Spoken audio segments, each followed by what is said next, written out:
વડોદરા જિલ્લાના સિનોર તાલુકામાં એક દુઃખદ ઘટના સામે આવી છે। ટિંગલોદ ગામે એક વ્યક્તિ તળાવમાં ડૂબી જતા મોત નીપજ્યું છે।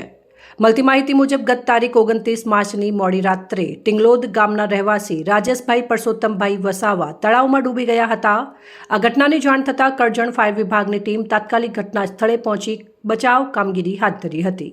ફાયર વિભાગની ટીમે સરકાર દ્વારા આપવામાં આવેલ બોડી સેન્ટર ડિરેક્ટરની મદદથી શોધખોળ શરૂ કરી હતી। લગભગ 1.5 કલાકની ભારે જહેમત બાદ મૃતદેહ તળાવમાંથી બહાર કાઢવામાં આવ્યો।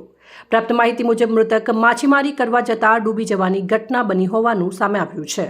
તે બાદમાં મૃતદેહને તાત્કાલિક પરિવારજનોને સોંપવામાં આવ્યો હતો। આ ઘટનાથી સમગ્ર વિસ્તારમાં શોકનો માહોલ છવાયો છે।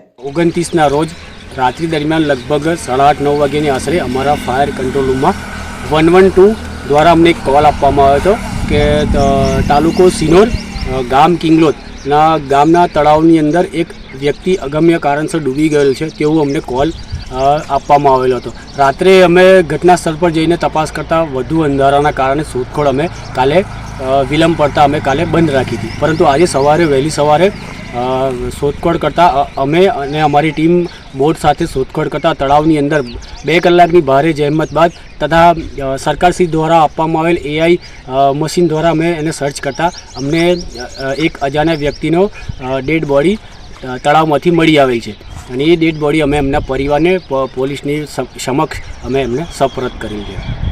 મારું નામ Sandeep Sadhu, Karjan fire department, Ramanbhai Damor, Karjan fire department. Report Pravin Vasava, Pradeep Tantral, news Vadodara.